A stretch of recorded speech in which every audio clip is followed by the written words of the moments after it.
Hey Martin, welcome to episode 53 of Illuminating Rounds. How you been? Yeah, I'm very well, Dave. Well, how about you? How about me? So I have to tell you a story. So the week before we played last week for our live game, I was in the Lake District. And we went up there, and it was a very nice place. And there's some pictures here of the Lake District for people that haven't been. Have you been to the Lake District, Martin? I have, yes, Yeah. yes. I So love Lake District. it's the kind of thing that I think every English kid gets taken to either at a school trip or something like that. But it's about 4 hours, 4 or 5 hours north of here. But it's very beautiful. It's a very nice part of the world. It's for walkers and dog lovers and lovers of lakes, really, and hills and small mountains. And one night we were out. We had a couple of glasses of wine, and possibly 2 glasses too many. I don't know. But I came home and I was pretty tired, and fell asleep on the floor of this Airbnb that we were at, like you do. I seem to remember some lady telling me all about a fountain, a waterfall that she'd seen, and in the fish and chip shop that we were at, and me trying to just keep it together because it was the most boring conversation I'd had. But anyway, so came back, fell asleep, woke up next day, fine, no problems. Felt I had a bit of a gnat bite or a mosquito bite on my back. We went to Buttermere. Buttermere is a very pretty part of the Lake District. It's another big lake, fields, green, waterfalls.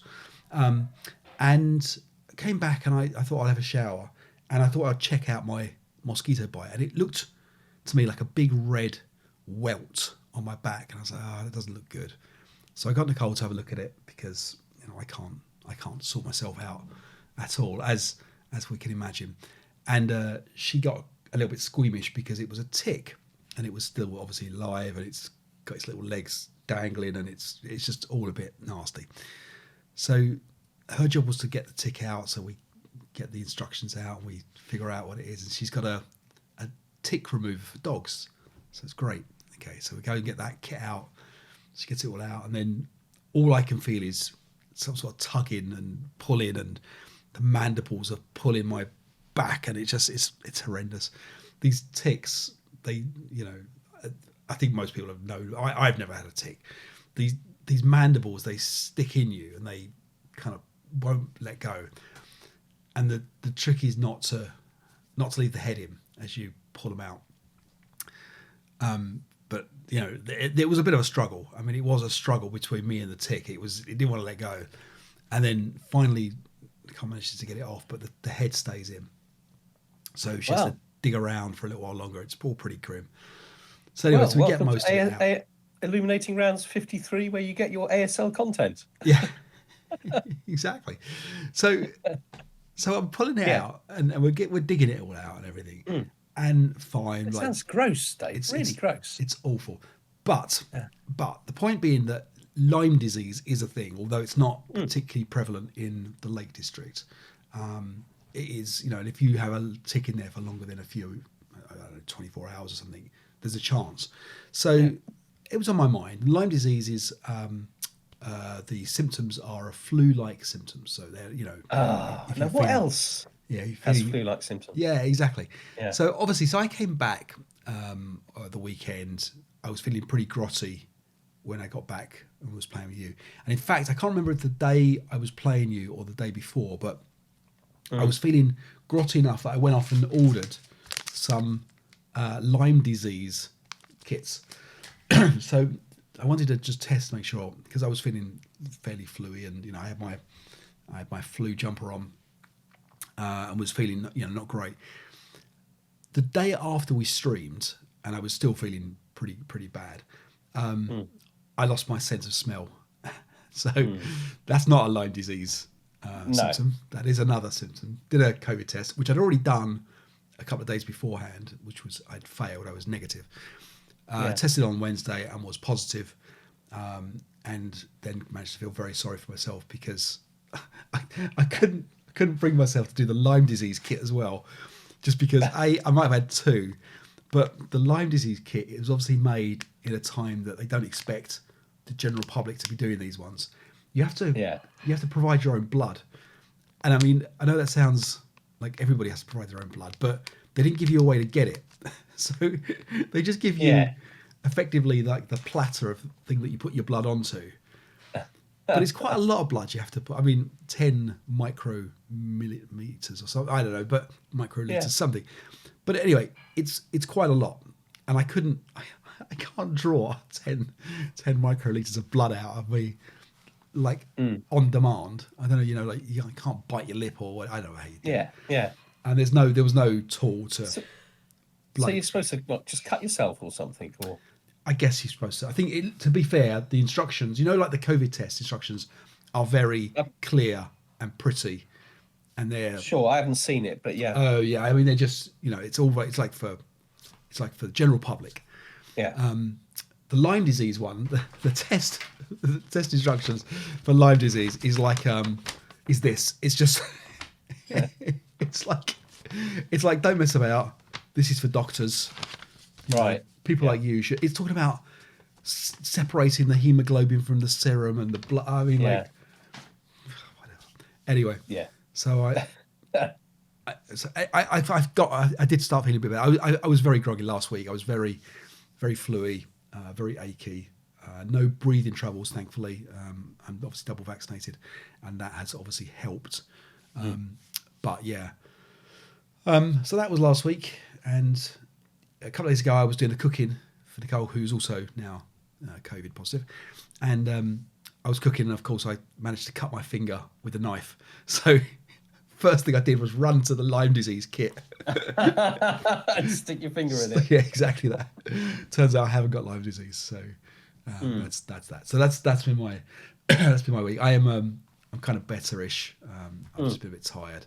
I think you look better today than yesterday, actually. Yeah, exactly. We tried doing this yesterday, and we couldn't for other reasons. But yeah, it's worth saying it's a pretty grim flu, but it's having been vaccinated, it's okay. So I know lots of people who've had it recently. Yeah. Funnily enough, sort of similar sort of age or above or whatever. Yeah. And a big variety of experiences. I mean, like one guy didn't stop working. I mean, he was working from home. Obviously, he wasn't going into the office or anything, but didn't stop working. He felt ill, but he wasn't particularly bad. And actually, you've been working in your own way, haven't you? So, and I think that's the benefit of the fact that we've been, double vaccinated. I think is that it's bad enough as it is. Yes, it does make you wonder. Yeah, what might it have been like if you hadn't been vaccinated? That's true. That level of protection. That's absolutely true. So yeah, I mean it is what it is. So yeah, all better now, I think. We got an email last week about some of the stuff we said. We've got to be careful about our sexist comments. Yes. So we will be better. We will do better at that. And apologies for anyone that was offended or upset about that. I think it is worth saying. I thought quite a bit about this. Is that I think when we make jokes of that kind, we are being ironic. Yeah. Neither you nor I, in the having a sensible conversation. Yeah. Those views in a sense don't reflect our real. That's views. true. That's very true. That's very true. That's true. Yeah, absolutely. So yeah, if ever we upset anybody, just let us know, and we'll. Unintended, but let us know, and we'll try to do better. Absolutely, exactly. So we're gonna look at the final today between Tuomo and Tom Repetti. They played the meat grinder. We were just commenting about what a good scenario it is. Fantastic scenario. It is a good scenario. I remember. Who's the designer? Oh, Bill Sizzler. Yeah, that's right. Yeah, so Bill, who we picked because of his passing. So we're going to have a look at that. We're going to confirm the play by mail. Let's talk quickly about this. So the play by mail tournament now, effectively, I think sign-ups are now kind of finished. So, I mean, if you're really quick, you can get in any Patreons that are wanting to play. Currently, we have Paul Legg, Jerry Proudfoot, Hugh Martin, Rob McGinley, Tuomo Lukkari, Steve Hall, Mike Grogan, Doug Blairts, and Tim Reed. So if you have sent me an email and you're not on that list, let me know and I will get you in. Otherwise, those 9 people will be in 2 divisions. We'll have 2 leagues or something. And I will set them up. We'll do the top of each one, then plays in the final, and that will be the winner and the runner-up. more importantly, we're going to talk about the final of this year's one. Stay there, Martin. I'm going to get the prize. So, Martin, the winner of the tournament is going to receive this hand-painted board from Don Petrus. This is the board 69 that was in the Action Pack 10. It's nice for a gaming room, or you can frame this one. It's looking good. Obviously, they always look a little bit bland without the hexes on them, but this is winging its way to our victor. So the meat grinder. Have you? We've played it once, long time ago. Yeah, and I once played it by email with somebody who I can't remember who it was now. Okay. It's a really good scenario. Very, very clever scenario. Okay. Very well designed. Yeah. Okay, so let's flick over to take a look at Tom and Tuomo's game. So we've got here, Tom is defending. He's the Russian defenders. Now, for those that were following the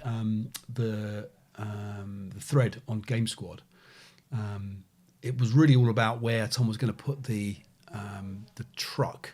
So, Martin, do you want to talk a little bit about the scenario? Yes, certainly. Yeah.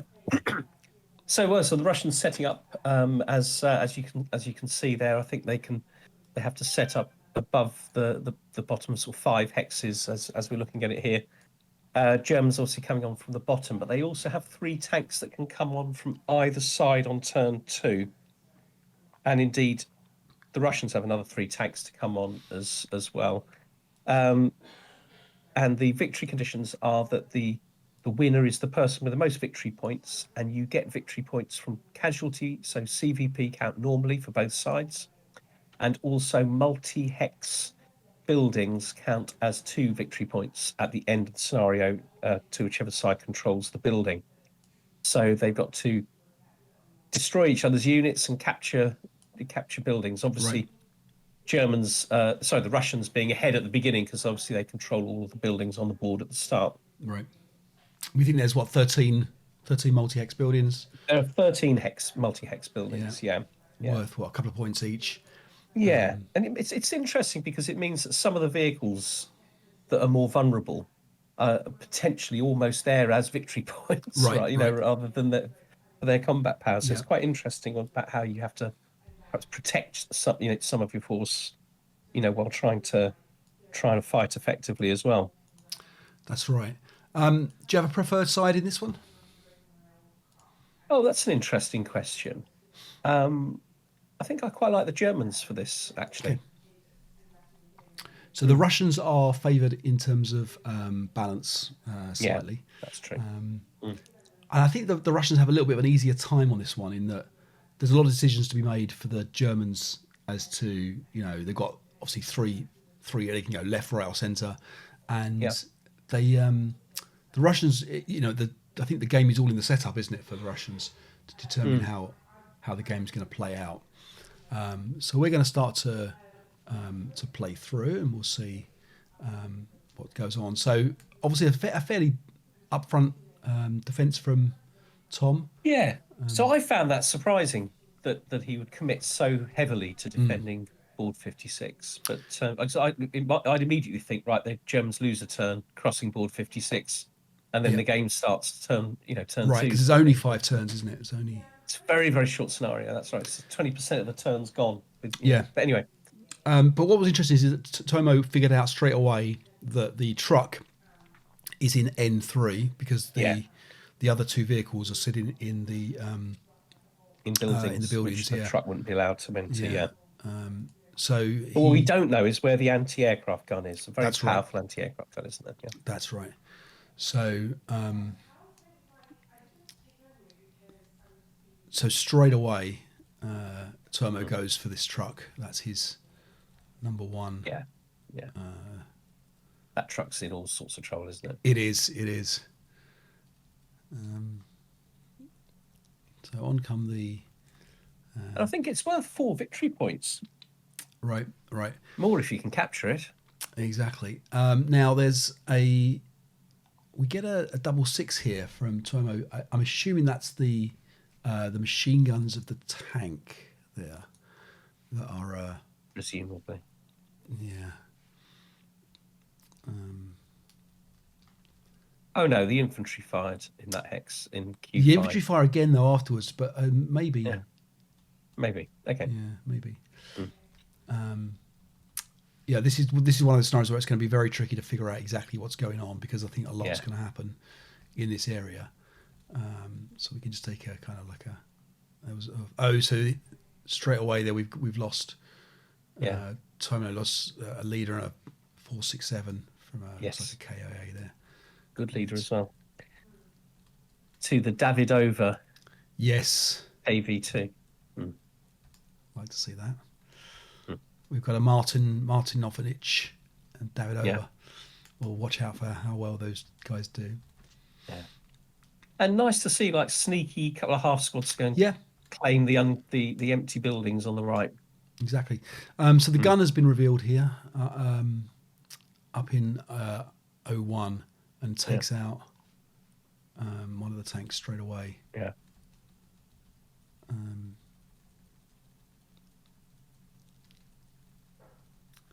Another one goes. I think this is what's killed that one. Another. Oh, this is the truck's been killed there. And so we've got but for a loss of a tank, there's been a couple of buildings captured. Wow. So Davidova's gets his malfunctions, his main armament. Yeah, just not professional in that tank.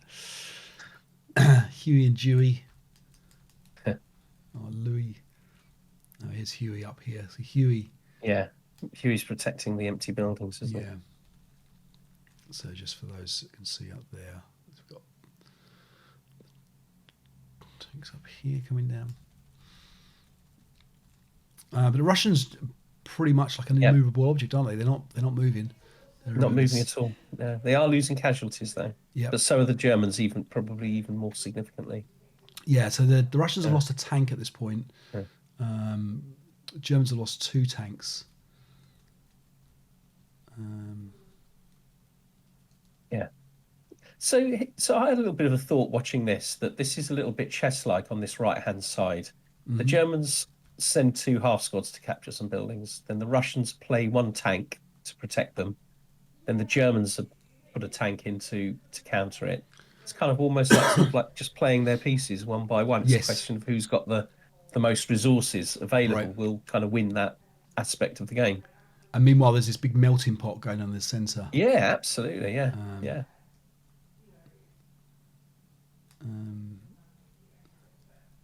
I mean, that is quite a melee, isn't it? Yes. Yeah, that's it. Yeah. So now we've got a blaze now. Yeah. So there's two dead tanks in there. Yeah.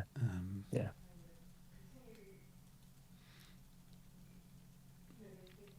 And then we have Tuomo Mouth's his tank up in the top right hand corner here.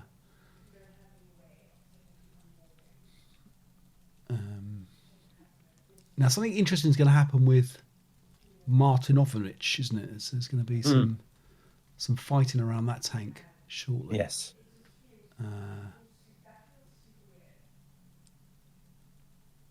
We've There's got a little bit of a melee. German force building up ready, isn't there, for some sort of a push. Melee going on here as well.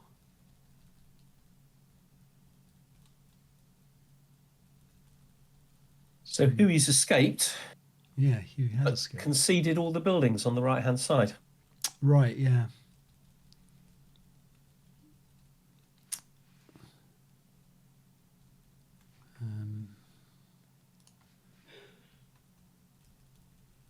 So there's still unresolved in the centre here. And I think at this point, Tuomo felt he was losing, but Tom also felt he was losing. So yeah. It's one of the rules we got wrong last week was the for our building blazes. These are tank blazes, I think. Yeah. Was they should be doing 3 hexes. This is obviously fine at 2 hexes, but Yeah. R1 should have been 3. Yeah, that's right. Mm.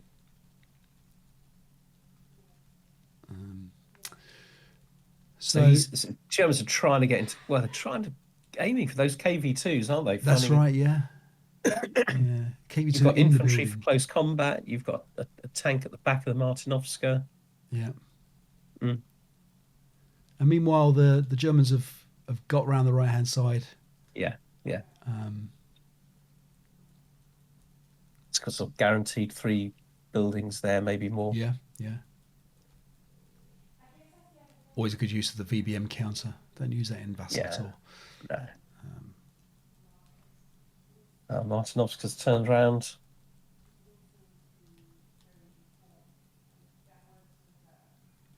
And here we're on turn 3. Mm. German turn 3.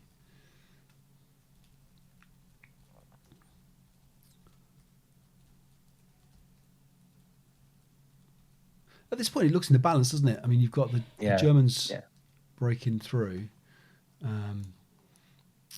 but it looks like a very exciting game, actually. So we have so we're on turn, Russian turn 3, so halfway.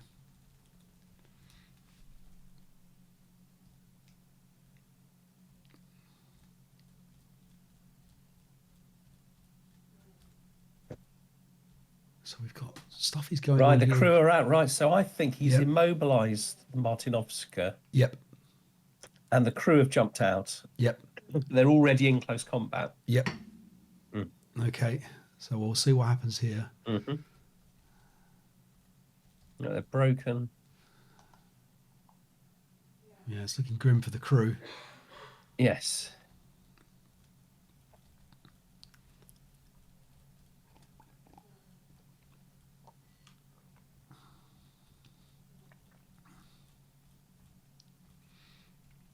Plenty of breaks still going on. Mm. So now I've never seen a meat grinder go. I mean, it's properly its name, isn't it? Really, the meat grinder. Yeah. The meat grinder is absolutely in there. I've never seen it so condensed into such a small amount of fighting. I don't think I've ever seen it quite played. This scenario quite played in this way. Yeah. But I think this feels like how it should be played. Possibly, yeah. I think most people protect the buildings on board 49. Right. So I think it's interesting not only that Tom's set up forward, but also that Tuomo has decided to engage him there, kind of thing, rather than trying to avoid him and get to perhaps easier buildings at the back or something. Right. I guess with the KVs in the buildings, it's not easy to extract yourself out from it. Yeah, I guess that's true. But yeah. Right. So I think he has. Close combat has been resolved, is it, in there? I think he's captured the tank, the crew. the KV. The crew are captured as well. Look. Yeah, but I think he's re-crewed the KV2 with Germans. Yes, brilliant move. Yeah. Yeah, so he's called it von Martinov.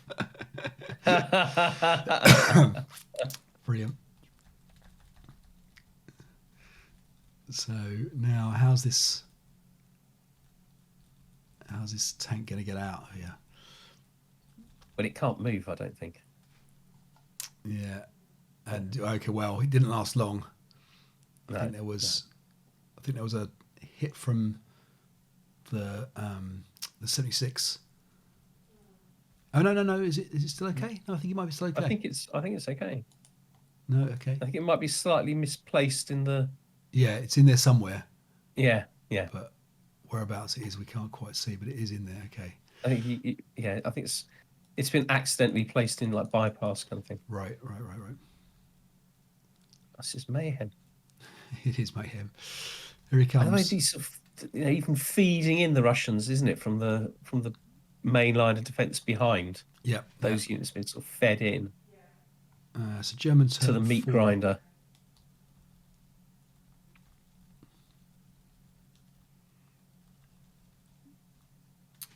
Is that Right, it's destroyed. yeah? Oh, there was a double one there from Yeah, Tomo. So Tom was hitting with a double one from critical the hit from the anti-aircraft gun. right.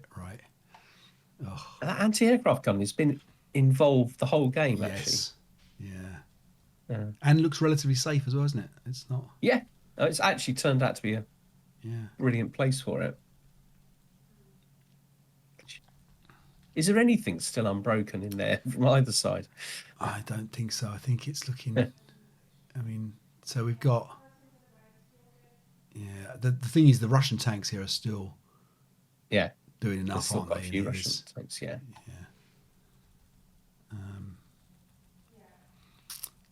And we've got the. So it's the last turn coming. It's a Russian turn 4. Mm. So a little bit of repositioning. Yeah, it's getting straight in there. Oh, and then this is where it's grim, isn't it? Where you've got like a chance to rally, and then the tank comes around the back. Yeah, yeah. Just to kind of. This feels like it's going to be very tough now for the Germans. Mm.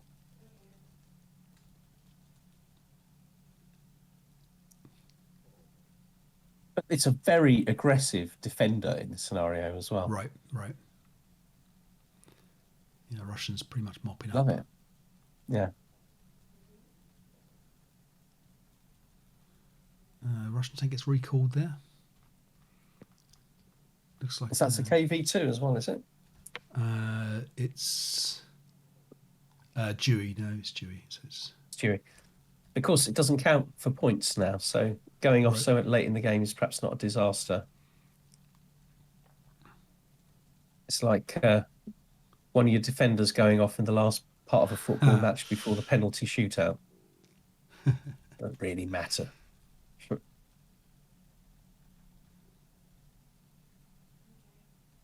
So we're into close combat here on Axis turn 5. Mm. So last turn, the Russian tank's running away a little. Oh, this is the Allied. recall. This is the recall tank, I guess. Yeah.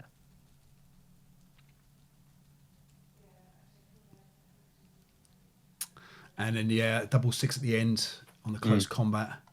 That's the last roll of games. Yeah, then. it gives the win to Tom and the Russians. So well played, guys. Tom, congratulations. Tuomo, congratulations on your second place. Tuomo, you're going to get a March Madness pack. I'll be in touch, and I will. I'll get that over to you. Thank you to the Kansas City guys for sponsoring the tournament as well. Tom, well done. Congratulations. It's very good, very well deserved victory. You beat me in the first round, so you were the true winner already. This is on its way to you, so congratulations, Tom. We'll do it again next year. We'll do another one. Yeah. Otherwise, we'll figure out. We've run out of hand painted boards, so I don't quite know what we'll do. I can knock up some hand painted boards. Yeah. Brilliant, excellent. Okay, all right. Okay, Martin. So we took a look at some computer games, didn't we? There are a whole bunch of computer games that are kind of based on or inspired by Squad Leader, Advanced Squad Leader. Some are real-time strategy games, and some are turn-based. Some are even slower than turn-based in a way, like text turn-based, which I'll talk about. So you've played your game is Civilization. I know you're a big Civilization fan, aren't you? We should promote your other Civilization inspired videos at some point. At some point, yeah. Yeah. So do you want to talk? You took a look at a couple of games. Do you want to talk about one of those to start with? And then... Yeah. So the first game I looked at was Valor and Victory. But interestingly, my sister bumped into a guy. She didn't really know him, and she said, "Oh, my brother plays ASL." And the guy goes, "Oh, can you give me his address?" And my sister gave him. Anyway, there we go. So anyway, I get some stuff through the post, Valor and Victory, and it's a print and play game. And he cut all the counters out. He printed out these counters for me, sent them along, and it's kind of an ASL copy. But anyway, since then it's been made into a commercial computer game, and it was a computer game that I looked at. I think we're looking at some footage now, aren't we? Basically, the idea behind this game, just that it was originally free, was that it was for people who didn't like the complexity of ASL but liked ASL. So they weren't pretending that this wasn't a copy. This is a straight copy, and it does have a very ASL sort of feel to it. And you can play against an opponent, but it also has an AI. I think there are about sort of like a 20 scenarios or something like that that you can play through. I didn't play it long enough to quite understand some of the combat results table. One of the good things is it comes up every time you resolve combat. It comes up and it sort of shows you the result, and you see 2 dice rolling on the computer screen, which I thought was which is quite a nice sort of touch. But yeah, I immediately missed the complexity of ASL. I suppose this isn't a game that was designed for somebody like me. But I guess it would be an interesting way to get your fix if you didn't have a regular opponent who lived nearby you. Maybe you don't like Vassal or whatever. There are people that don't like to play on Vassal. Maybe that would be a way for somebody to get their fix. This guy was very keen on it. I think it was originally designed to be played on ASL boards, but with these sort of print and play sort of counters. Okay. But they have the morale, they have the range. There's a sort of a version of assault move. There's rules for smoke. So yeah, it has very, very similar sort of feel to it. And it's World War II D-Day type scenarios, or what kind of sort of era? Right, certainly World War II. Do you know? I can't remember. Okay. Yeah, they were British. I think you're probably no. So Close Combat is the one that was based in Normandy. I think this is more general. Okay. ASL. The one I played actually were British counters, but I don't think it was in Normandy. It may have been in Normandy, or I can't remember. All right. Yeah. Okay. So, and it's, I think is it £15 or so on Steam? You can get this. Yeah, it's modestly priced. Yeah. And you can play 2 players in some kind of hot seat mode, or. Yeah, it's got a multiplayer mode, so you can select that right from the beginning. So I think you could. Right. I mean, very like ASL, you'd need to. Well, yes. So I suppose you take your go, and the other person takes their turn. Yeah. Right. Okay. But didn't kind of sway you away from an ASL? Not at all. No. It seemed to me to be, starter kits are great, but I feel that there's something missing when I play a starter kit game with somebody that doesn't have the same sort of depth. I think this is very, very similar in a way. It doesn't have the depth. One of the great advantages of starter kit, though, is it introduces lots of really important ideas for ASL. So if someone wants to move on to ASL, has already taken quite a few of the steps. Whereas in this game, those basic ideas are differently. They're handled in a slightly different way. So it wouldn't be a good introduction to ASL, but it might well be something that somebody might well enjoy doing. And of course, there's the AI, and you haven't got that in ASL, have you? Right. I think that is obviously a benefit. Yeah, that's true. It's always a challenge. I think with ASL games, half of the fun is in the camaraderie of the playing. Now, that's not quite so much true in terms of like when you're playing play by mail, which might be a little bit of a drier experience as opposed to a face-to-face with a beer and kind of having a go. But in terms of the outcome, excuse me, the game itself it kind of does appear like it gives you an ASL style game. There's very similar, and so I took a look at the first scenario or the tutorial. I can't remember what it was, and it's very similar to an ASL style. You've got to move, you've got to get closer to these defenders before you can take them out in close combat. There's the kind of how long do you soften them up for prep fire and the kind of advancing fire type shots. I think where I struggled with it a little bit was in that I couldn't, because you don't know the rules as well as you know ASL. It's very hard to know how risky something is or how effective something is likely to be. Yeah, and that's the real challenge I think with all of these games. I think that I struggle with is that they're not always so clear as to what the likelihood of the outcome will be. Whereas ASL is that though simply because you've not spent enough time playing the game? I mean, that was clearly the case with me. If I was persevering with the game, I would begin to understand the combat results table. I'd begin to understand the sort of risks that I was taking. Probably, yeah, probably. Yeah. So going on to the game that I looked at next, which was Combat Mission Red Thunder. So this is an extenuation of the Combat Mission family of games. It was released in 2014, and there's been a subsequent expansion for it. Now, most ASLers, I would imagine, will have seen or heard or played Combat Mission because it's so similar to ASL in its not quite its presentation. That's obviously where it's very different. But many scenarios have been converted across from ASL format into Combat Mission, and the one that I'm showing right now is the Puma Prowls, which is crazy because it brings to life what is it's obviously quite a dynamic scenario for ASL, but it's still quite a dry scenario, isn't it? I mean, there's just a few vehicle counters on either side.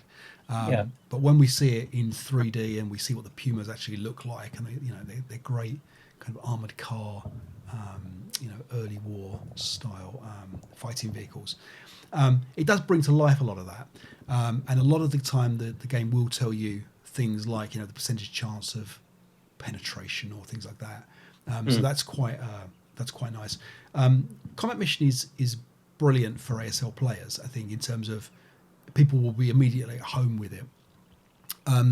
It is a little bit quirky. It's a little bit. I think the challenge with all of these games is that when you see a squadron or a platoon of guys running out of a building but not quite making it to the next step, they always look a bit awkward because they're kind of like half running, still in the middle of the road, and now you've got fire coming from all directions and things.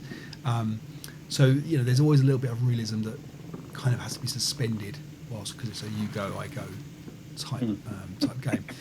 But the great thing about Combat Mission is it has a really vivid and vivid, the right word, a mod scene that is very alive, let's say.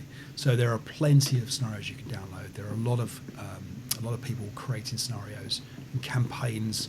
You can do quick battles, so you haven't got to worry about a scenario that you may have known, what's either side.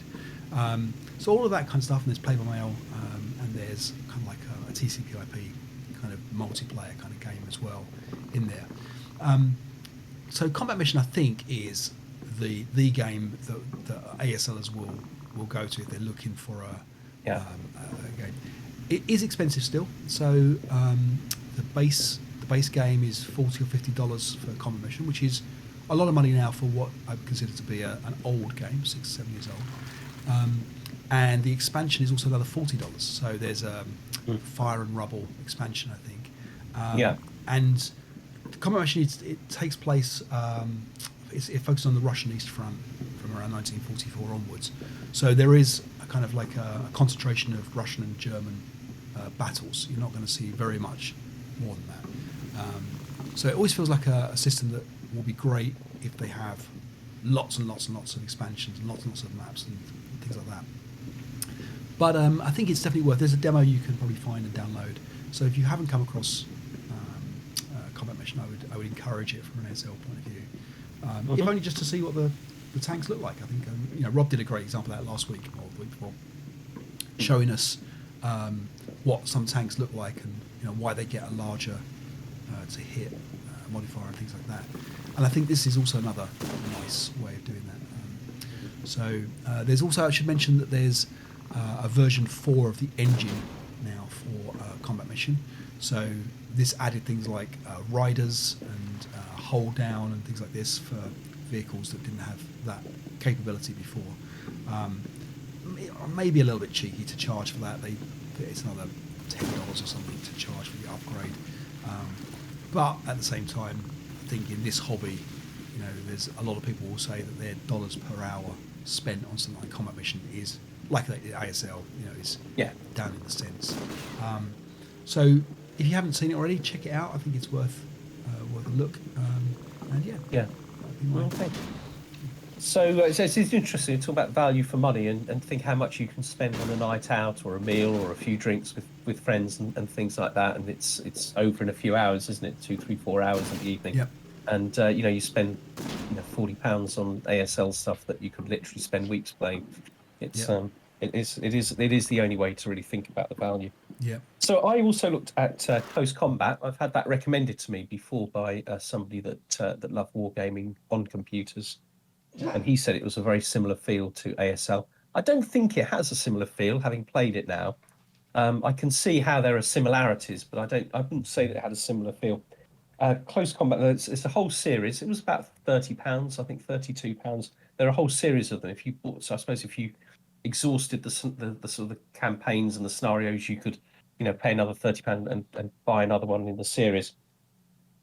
Gateway to Con obviously was in Normandy, and I think they were British and Canadian troops. I think all the scenarios are British, Canadian, Scottish troops fighting against the Germans, and it's got an interesting element to ASO because it's got this sort of strategic game that goes on. So you can play individual scenarios, but the big sort of thing to do is to play the campaign game, and there is a map, and there are sort of sectors or regions, and in any one of those sectors where the British and the Germans are in contact, they'll have like one battalion each. So I suppose that's like the frontage. One battalion covers each of those areas, but those battalions have varying manpower and morale, and it's affected by the game as it goes forward. And you can also, at that strategic level, you can assign support units to that battalion. So you can go, right, they're going to have the OBA. It's not called OBA. They can have the artillery. They're going to have some air support. They're going to have some extra mortars. They're going to have some vehicles. They're going to have some tanks. So I suppose you're making decisions without the benefit of knowing what the other side are doing about which areas you're going to be strongest in, where are you going to be attacking, where are you going to be doing a feint, etc. But then, so that's a turn-based thing. But then you have to fight all of those battles. All in the campaign, you fight all of those scenarios. Of course, they'll be different each time because you might have made different decisions about how you support each unit.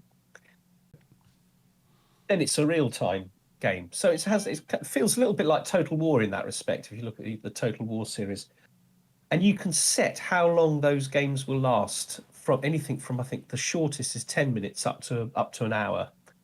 So that sort of 20 minutes seems like a sort of sensible amount of time, but you'd fight out this game. It's in real time. It looks really, really good. I mean, it's really, really carefully thought out. It's very ASL-like in terms of its scale. Personally, I don't like real-time games. I like games that allow you to, if you need to stop and think. I'd rather be able to stop and think and not be thinking, I'm worried about the time. So that would put me off the game. But it does look like a good game, and it's got that benefit that you're able to play a good AI. The AI seems quite competent, but you can also play a human opponent as well. Okay, so I remember Close Combat being, when the very first one came out, it was modelled on either Squad Leader or ASL, and it had all the rules in there, which is why every now and again you get a crazy break or something. It's one of those kind of just dice rolls behind the scenes.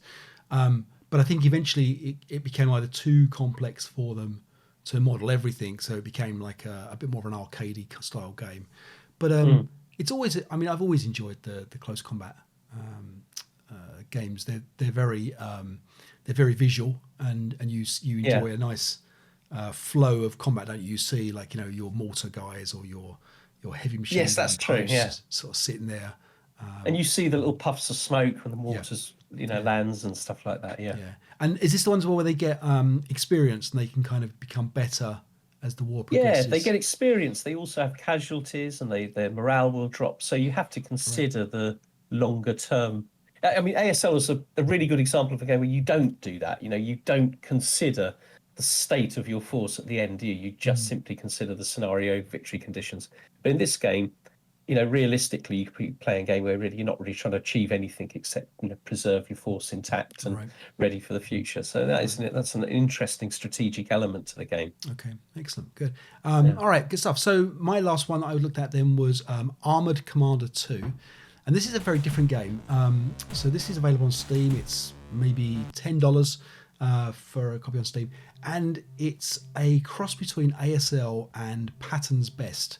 So for those that haven't played Patton's Best is a solitaire game where you are a tank commander, and your tank has to move on a kind of like a strategic map. And Patton's Best is based on D-Day and the actions just after D-Day. Armoured Commander 2 has campaigns from the start of the war, Polish, German, all the way through. There's desert, there's the Russian stuff towards the end of the war. It kind of covers everything. And the idea is you take a tank in a campaign, in a theatre, and you play a number of days that build up that campaign. So you have a strategic map that you are moving across, and you've got maybe objectives on this strategic map that might talk about either trying to rescue an allied unit or taking a particular stronghold of an enemy. And you have a platoon of vehicles maybe with you, so you may be one of three Shermans, if you like.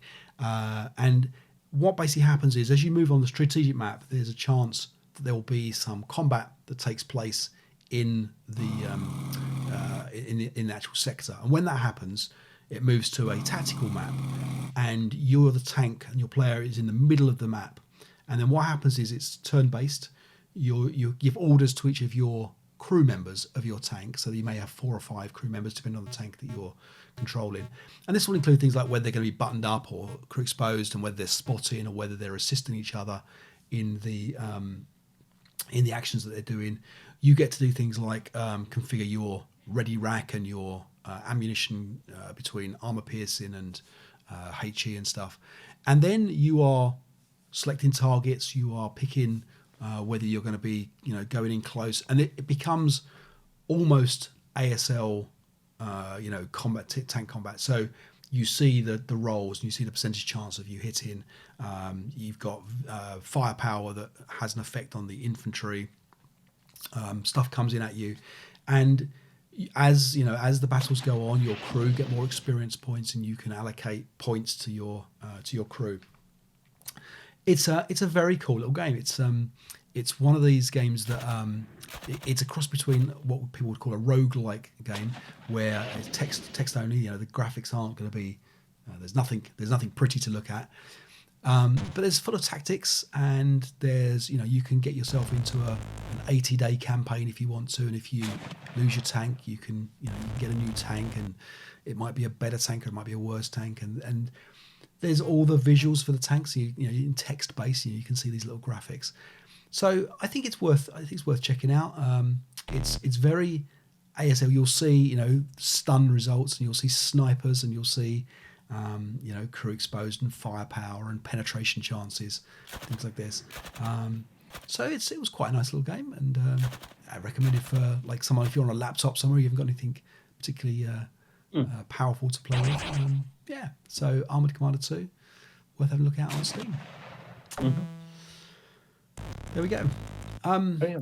Last time I cut part of Toby's tank tips. Oh yes. So apologies for that. That was from complicated reasons why that happened. So apologies, Toby. So to make up for that, here are all 3 tips once again. What I'm going to talk about is using AFVs well in ASL, which I'm pretty sure was a request from a previous listener. And the problem with AFV usage in ASL is that it's an area where so many rules combine and coalesce from so many different parts of the rule book. You need to know about defensive first fire, defensive fire principles, who can fire at what, vehicular bypass movement, smoke discharges, motion attempts, triple point blank fire restrictions, overruns, and on the list goes. And that's why it's a skill where the high level players really gain their advantage. And what you find is beginner players, the more novice level, tend to use their AFEs more as mobile pillboxes. The more novice they are, the more the AFE is a pillbox.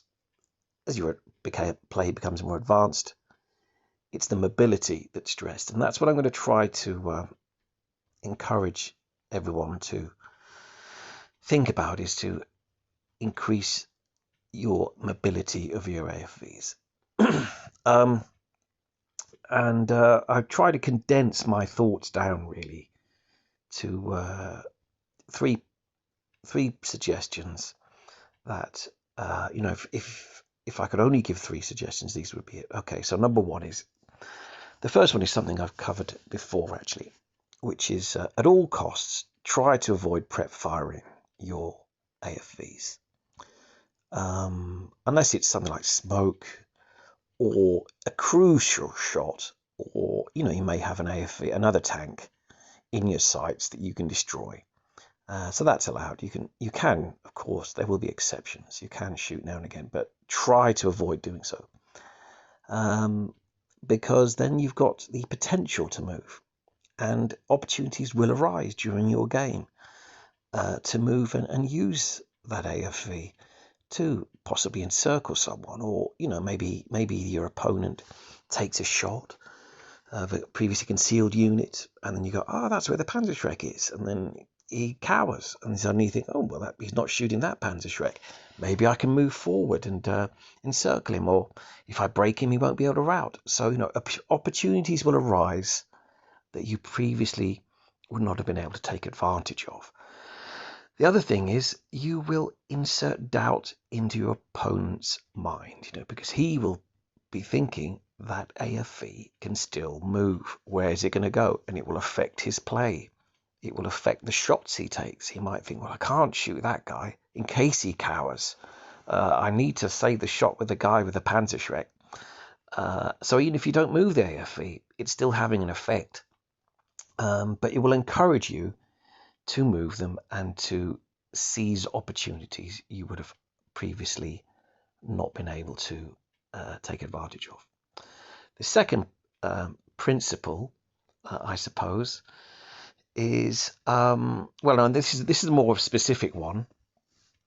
It's when you're moving a tank and you're stopping it, try to stop a tank adjacent to a bypassable obstacle. Because imagine this situation, you stop in the open, right? There's all the hexes around you are open, or maybe they're grain or brush or something, but a panther suddenly moves up in front of you and stops, and what are you going to do? You go in motion. Where are you going to run to? Your first movement point in any direction, the panther can hit you. So that's not really good. So if, however, you are adjacent to one or more bypassable obstacles, if you can make that motion attempt, you get a free turn of your vehicle covered art right then. If you haven't taken advantage of it, you can normally do it in the defensive final fire phase in lieu of shooting some other weapon. And then what the hope would be is that you can see a vertex that you can move into, for 2 movement points or whatever it is, and be outside of their line of sight. So by stopping AFVs where you can next to bypassable obstacles, you will extend the life of your AFVs in general. It's a general tip. So my third tip is another general one. It is to take bounding first fire shots where you can, because I think bounding first fire is the wholly unique aspect or advantage that AFVs have. And the best way to take those shots is normally against other AFVs, and it's approaching them outside their turret covered arc. So you approach outside the turret covered arc, stop, line them up for a shot, and shoot. You might hit, often you'll miss. But what you will find is that you can tie your opponent up in knots if you start doing that. It's really stressful to have someone do that to you, and you're thinking, what should I do? Fire smoke discharges, or do I go into motion, or shall I move my turret, or do I need to swing my whole body of my tank around by firing the bow machine gun? You know, all these sorts of things will be going through their mind. And if they do turn or make it an impossible shot, then you can merrily start up again and move out of line of sight. So if you can force yourself to take more bounding first fire shots and look for the opportunities to do so, you'll become a better player, you'll become better with AFVs, and you will increase the psychological pressure of your opponent. And again, it will affect the rest of his defensive play as well. So those are my three main tips, really, and I hope you find them useful. All right, so thank you again, Toby, for that. There you go. Bounding first fire is very important. Patrons, we have to say thank you very much for all your support. We appreciate it. We are going to do another giveaway next week. We are making some coffee cups right now, so we'll figure out a way to get patrons drinking out of that somehow. Other than that, Martin, I guess that's it for us for now. That's it. Thanks for watching. Yeah, thanks very much, and see you next week. And well done, Tom and Tuomo. Congratulations, guys. Cheers. Bye-bye. Bye-bye.